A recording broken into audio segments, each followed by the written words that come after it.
you're still here. And you get another chance this day to do better and be better. Another chance to become more of who you were created and what you were created to fulfill.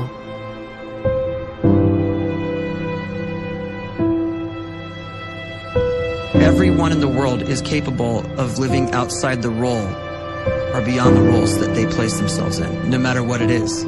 You're not just a dad, you're not just a banker, you're not just a brother or a son or a convict. It doesn't matter. Like, everyone is bigger, much bigger, infinitely bigger than the roles they place themselves in, and is capable of reaching potential greater than anything they could imagine.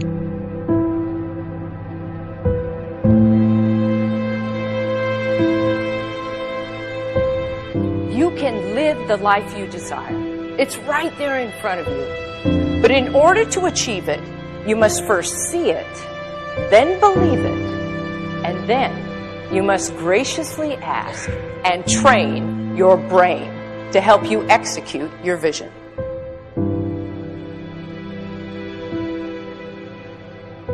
So when you start to focus and you delete distraction from your life, and you start to get seriously invested in doing one thing staggeringly well, and you practice that one thing over and over, a term to think about is mundanity.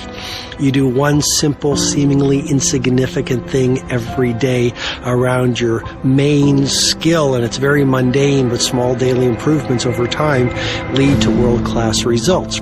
Well, here's what happens in your brain. You start to isolate a single neurocircuit around that skill, and that starts to trigger a certain type of brain cell called an oligodendrocyte, which then releases myelin. Myelin is a fatty tissue that starts to wrap around that single neurocircuit related to that main skill you've been practicing.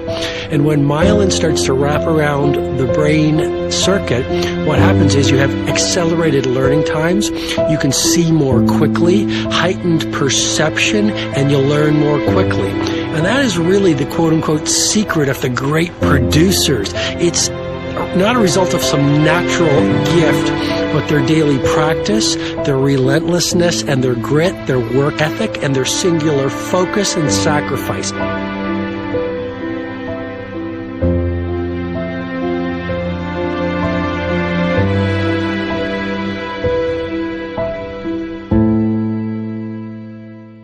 A great life is built not by revolution. A great life is built by evolution. Small and steady wins the race. What you do every day is far more important than what you do once every decade. I want you to really think about that idea. What you do every day is simply your life in miniature. And as you live every single day, so you're crafting your life.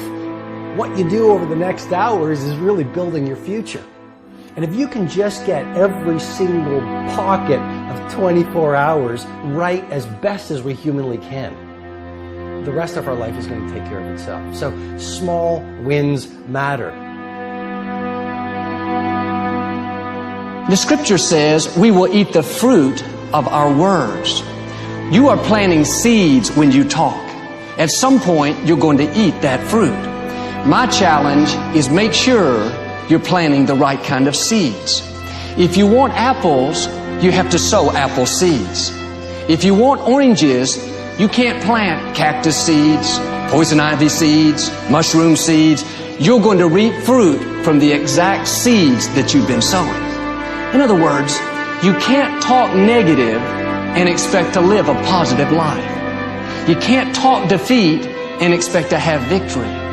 You can't talk lack, not enough, can't afford it, never get ahead, and expect to have abundance.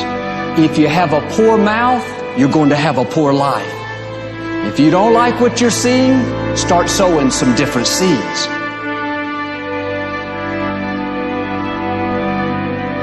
We may not realize it, but we're always feeding ourselves. What we watch, listen to, the people we're around, the thoughts we're dwelling on, that's feeding our inner man. If you go to lunch with people that talk bad about the boss, make fun of a coworker, put down a friend. They're feeding you gossip, feeding you jealousy, feeding you disrespect. Here's the key. Whatever you feed is going to grow. You may not like what they're feeding you. You're a nice person. But if you continue to hang around them, before long, you'll be gossiping. You'll be critical. You'll be disrespectful. Why? Because you kept feeding the wrong things.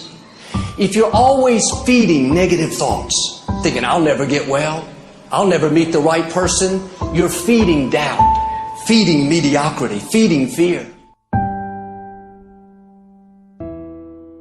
If you know exactly what you want to be, you need to spend as much time with people that are actually that already.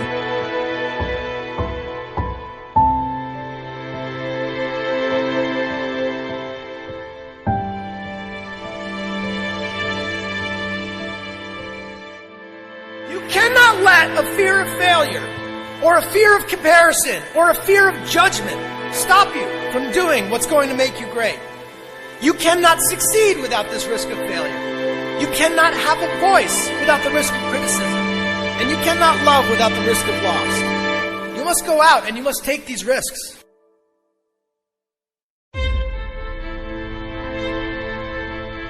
You don't have the time to waste time, because time doesn't wait till you discover your purpose.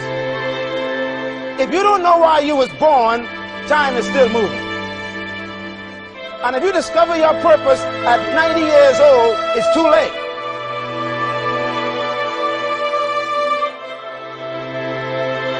You don't know how young you are. What if you die in 2 years? You're pretty old right now. You got 2 years left. And if you're 50 years old and you're feeling discouraged, well, remember the advice about planting a tree. When's the best time to plant a tree? 20 years ago or today? So if you're 50 and you feel like life left you behind, well, get started right now. Better late than never. Better late than never. Don't think about time and age so much. It gets people distracted. When the whole world's distracted, you be focused.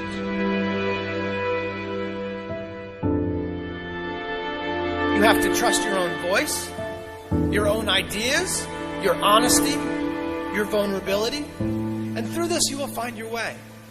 You do not have to be fearless. Just don't let fear stop you. Live like this as best you can, and I guarantee you will look back on a life well lived. You are capable of greatness in your profession, and more importantly, in your quality of self. Stay hungry. Stay young at heart. Take those risks. You are going to change the world around you in big ways and in small.